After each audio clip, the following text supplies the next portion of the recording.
नमस्ते, मी कोमल. मैत्रिणींनो, आज आपण बनवणार आहोत जलजीरा पावडर.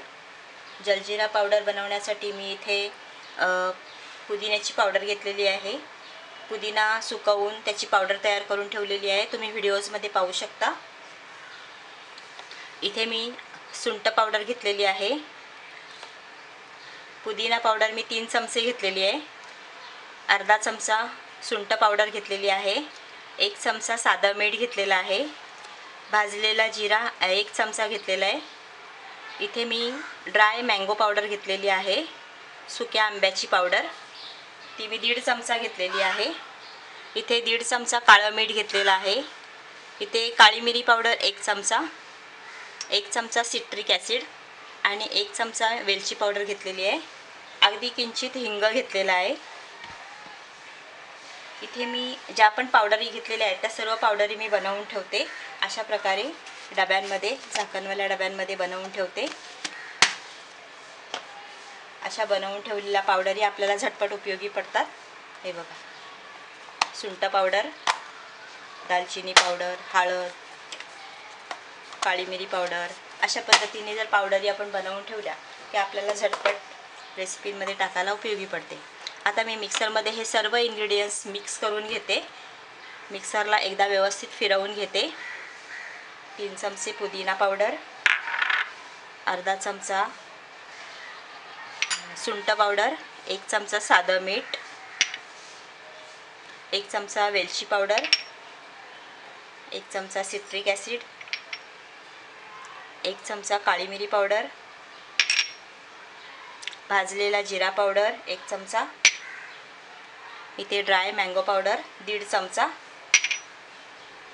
आणि 1.5 चमचा काळं मीठ, त्याच्यामध्ये थोडंसं हिंग. हे सर्व आपण छान मिक्सरला लावून मिक्स करून अशा प्रकारे आपला जलजीरा पावडर तयार आहे. मस्त सुगंध सुटलाय त्या पावडरचं, तुम्ही पाहू शकता. आपला जलजीरा पावडर तयार झालेला आहे.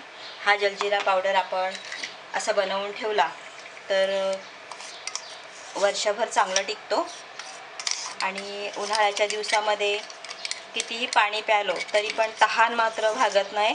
त्यावेळेस आपण अशा वेळेस लिंब सरबत किंवा जलजीरा पावडर बनवून ठेवलेला असेल तर लिंब सरबतमध्ये टाकून घेऊ शकतो किंवा जलजीराचा पाणी पिऊ शकतो. पोटातला दाह कमी करण्यासाठी, उष्णता कमी करण्यासाठी आपण जलजीराचं पाणी प्यालं तर ते शरीरासाठी अत्यंत उपयुक्त.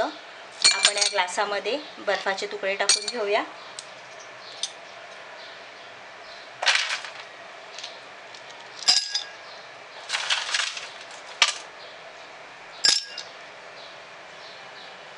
त्यातच आपण जलजीरा पावडर टाकणार आहोत. ही तुम्ही 1 चम्मच टाका, अर्धा चम्मच टाका, अशा प्रकारे. आणि त्याच्यामध्ये गार पाणी घालायचं.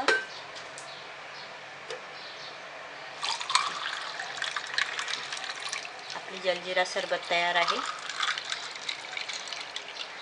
कुणीही पाहुणे घरी आले तरी झटपट बनवून देता येण्यासारखं, लहान मुलं असली घरामध्ये तरी त्यांच्यासाठी आपण जलजीरा सरबत हा छान बनवून देऊ शकतो. अतिशय छान झालेला आहे पावडर. मस्त त्या पावडरचा सुगंध सुटलेला आहे. अशी ही आपली जलजीरा सरबत तयार आहे. तर मैत्रिणींनो, तुम्ही सुद्धा बनवा आणि तुमच्या प्रतिक्रिया कमेंट बॉक्समध्ये नक्की कळवा. आपला जलजीरा पावडर आणि जलजीरा सरबत तयार आहे. तुम्हाला ही रेसिपी कशी वाटली हे तुम्ही नक्की कळवा. आणि इतर काही रेसिपी पाहायच्या असतील तर सबस्क्राईब करायला विसरू नका. धन्यवाद.